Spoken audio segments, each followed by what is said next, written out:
Good evening all of you. इस video में हम बात करेंगे हिंदी की क्लास है ग्रामर, जिसमें हम डिस्कस करेंगे विशेषण। जनरली विशेषण होता क्या है पहले ये डिस्कस करेंगे। यहाँ पे डिफिनीशन भी दी गई है, देख लीजिए। संज्ञा या सर्वनाम की विशेषता को बताने वाले शब्द को विशेषण कहते हैं। देखिए विशेषण क्या होता है, किसी भी संज्ञा या सर्वनाम की विशेषता बताता है। सिंपल से भाषा में बोलूँ अगर तो जैसे एग्जांपल लेंगे, वह गाय काली है, तो यहाँ पे जो काली है ये विशेषता को बतला रहा है। तो ये जनरली सबको पता है, लेकिन जो क्वेश्चन आता है उसके टाइप्स में आता है, जो आपको एक वर्ड दे देगा और वहाँ से पूछा जाएगा कि ये किस टाइप का विशेषण है, तो आपके लिए ये इंपॉर्टेंट है, लेकिन इसका बेसिक जानना बहुत ज़रूरी है। ठीक है, तो यहाँ पे देख लेते हैं। संज्ञा या सर्वनाम की विशेषता बताने वाले शब्द को क्या कहते हैं, विशेषण कहते हैं। एग्जाम्पल में अगर आप देखेंगे तो अनीता सुंदर कन्या है, तो यहाँ पे सुंदर क्या होगा, विशेषण होगा। मेरे लिए थोड़ी सी चाय बना दो, तो यहाँ पे थोड़ी सी हो गया। फिर इससे यहाँ पे उसकी साड़ी बनारसी है। ठीक है, यहाँ पे कुछ लोग इधर आ रहे हैं, तो इस तरीके से आप लोग यहाँ पे सुंदर शब्द कन्या की विशेषता को बता रहा है। तो यहाँ पे उसकी साड़ी बनारसी, साड़ी कैसी है, बनारसी है। तो यहाँ पे जैसे अंतिम वाले वाक्य में तो यहाँ पे जो विशेषण होगा कुछ लोग आ रहे हैं। ठीक है, तो इस तरीके से आप देख सकते हैं। और इसमें एक वर्ड होता है विशेष। क्या होता है, जिस संज्ञा सर्वनाम की विशेषता प्रकट की जाती है, जैसे कि वह सुंदर लड़की है। ठीक है, तो लड़की के बारे में बोला जा रहा है, तो लड़की यहाँ पे क्या हो जाएगा, विशेष्य हो जाएगा। ठीक है, इसे विशेष्य कहते हैं। जैसे सुंदर लड़की, यहाँ लड़की की विशेषता बताई गई, अतः यहाँ लड़की विशेष्य है। विशेषण में आपको पता चल गया, विशेषण संज्ञा या सर्वनाम की जगह पे, संज्ञा या सर्वनाम की विशेषता बताने वाले शब्द को विशेषण कहते हैं। विशेष्य क्या होता है, जिसकी विशेषता को बताया जा रहा है, यानी कि जैसे वह गाय काली है, तो गाय क्या हो जाएगा, विशेष्य हो जाएगा, और काली विशेषण।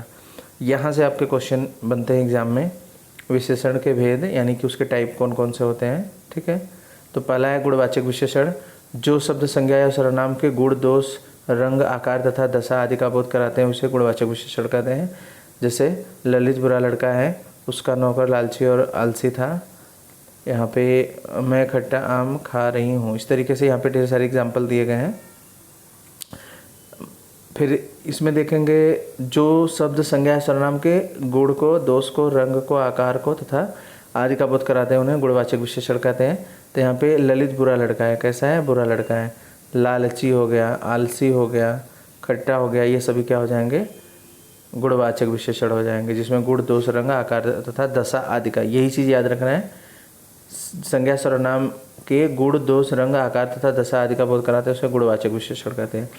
एग्जाम्पल में और कुछ दिया गया है, जैसे गुण में अच्छा, भला, सुंदर, सदाचारी, वीर, ईमानदार, चतुर आदि। दोष में बुरा, नीच, दुष्ट, कुरूप, इस तरीके से आप बदमाश, दुराचारी आदि। रंग में सफ़ेद, काला, नीला, लाल, हरा, गुलाबी, आसमानी, इस तरीके से ये आपके दशा में दिया गया है। दशा में देखेंगे तो पतला, मोटा, स्वस्थ, रोगी, निरोगी, गरीब, अमीर, हल्का, भारी, गाढ़ा, कमज़ोर, बीमार। और काल में समय से रिलेटेड है, प्रातः, सायं, नया, पुराना, नवीन, प्राचीन, आधुनिक। आकार में गोल, चौकोर, तिकोना, लंबा, चौड़ा, नुकीला, बड़ा, सुडौल, बेडौल।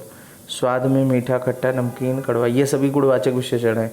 स्पर्श में कोमल, कठोर, खुरदरा आदि। ध्वनि में मधुर, कर्कश, और गंध में सुगंधित, दुर्गंधपूर्ण। तो ये हो गया आपका पहला जो हो गया गुणवाचक विशेषण के, ये सारे टाइप हैं, इसमें आपने देख लिया। फिर आता है संख्यावाचक विशेषण। संख्यावाचक से ही पता चला जिसमें नंबर की बात की गई हो। जिन शब्दों में किसी संज्ञा सर्वनाम की संख्या का बोध होता है, उसे संख्यावाचक विशेषण कहते हैं। जैसे पेड़ पर 2 चिड़िया बैठी हैं, कितनी चिड़िया बैठी हैं, 2। वह चौथी मंजिल पर रहता है, तो यहाँ पे चौथी हो जाएगा संख्यावाचक विशेषण। तो यहाँ पे आप देख सकते हैं, इसमें 2 टाइप के आते हैं। जैसे संख्यावाचक विशेषण 2 प्रकार के होते हैं, एक निश्चित संख्यावाचक और एक अनिश्चित संख्यावाचक।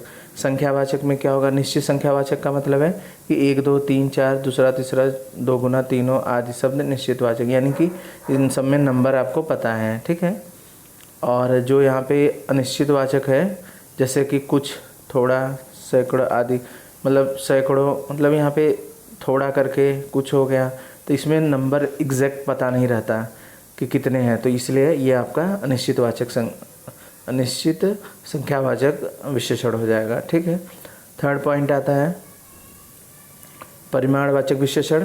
जो शब्द वस्तु की मात्रा, नाप और तौल बताते हैं वे परिमाणवाचक विशेषण कहलाते हैं। जैसे तब यहाँ पे देखिए, अब संख्यावाचक और परिमाणवाचक में कन्फ्यूजन बनेगा आपको। देखिएगा, जो शब्द मात्रा, नाप, तौल आदि बताते हैं वे परिमाणवाचक विशेषण कहलाते हैं। जैसे 2 लीटर दूध लाओ, 2 लीटर नंबर है, जैसे यहाँ पे भी था ना 1 2 3 4, फिर यहाँ थोड़े से फल हैं, यहाँ भी कुछ था, कुछ फल लाओ या थोड़े फल लाओ।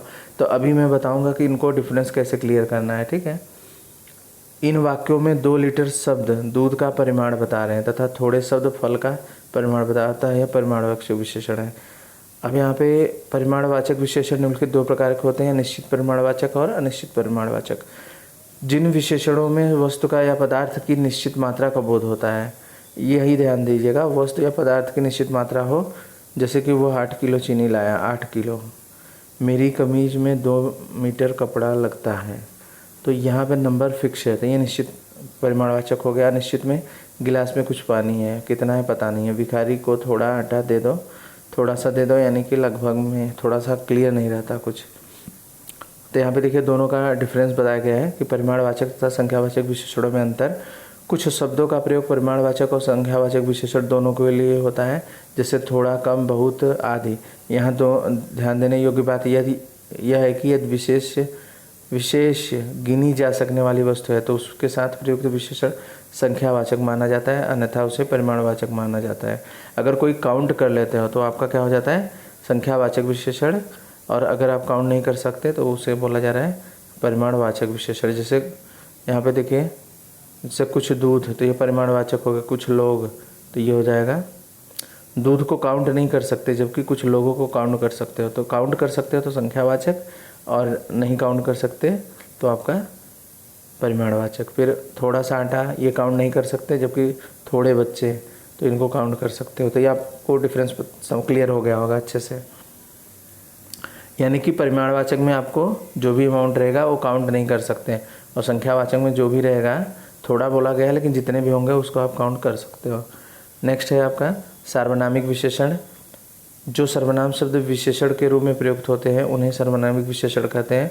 सर्वनामिक विशेषणों को संकेतवाचक विशेषण भी कहते हैं। यदि किसी सर्वनाम के बाद कोई संज्ञा प्रयुक्त हो तो सर्वनाम वहाँ सार्वजनिक विशेषण बन जाता है।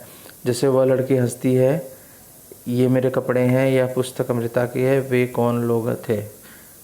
तो यहाँ पे देखिए, जैसे इन वाक्यों में